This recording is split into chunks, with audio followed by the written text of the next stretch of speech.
The Egyptian foreign minister said mediators are making vigorous efforts to revive a US-backed proposal for a 60-day ceasefire, under which some hostages would be freed initially while both sides negotiate a permanent truce and the release of the remaining captives. In a potential breakthrough in the Gaza conflict, Hamas has agreed to a proposal put forward by Arab mediators for a 60-day ceasefire and a hostage release deal with Israel. Egyptian Foreign Minister Badr Abdelhadi said mediators are exerting extensive efforts to revive a U.S. proposal for a 60-day ceasefire, during which some hostages would be released and the sides would negotiate a lasting ceasefire and the return of the rest.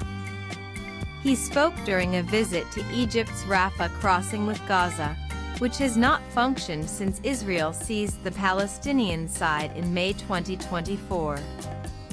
Abdelhadi said Qatari Prime Minister Sheikh Mohammed bin Abdulrahman Al Thani had joined the talks, which includes senior Hamas leader Khalil al-Hayya, who arrived in Cairo last week.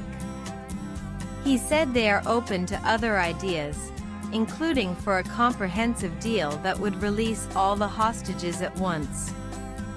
Speaking to the Associated Press, Bassem Naim, a senior Hamas official, said that the militant group had accepted the proposal introduced by the mediators, without elaborating.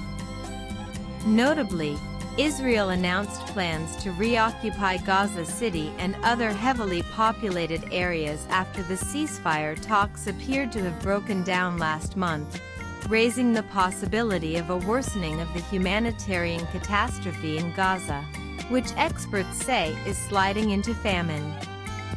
Plans to expand the offensive, which are in part aimed at pressuring Hamas, have sparked international outrage and infuriated many Israelis who fear for the remaining hostages taken in the October 7th attack that started the war. Hundreds of thousands took part in mass protests on Sunday, calling for their return. Hamas-led militants abducted 251 people and killed around 1,200, mostly civilians, in the attack that ignited the war. 50 hostages are still inside Gaza, around 20 of them believed by Israel to be alive, after most of the rest were released in ceasefires or other deals.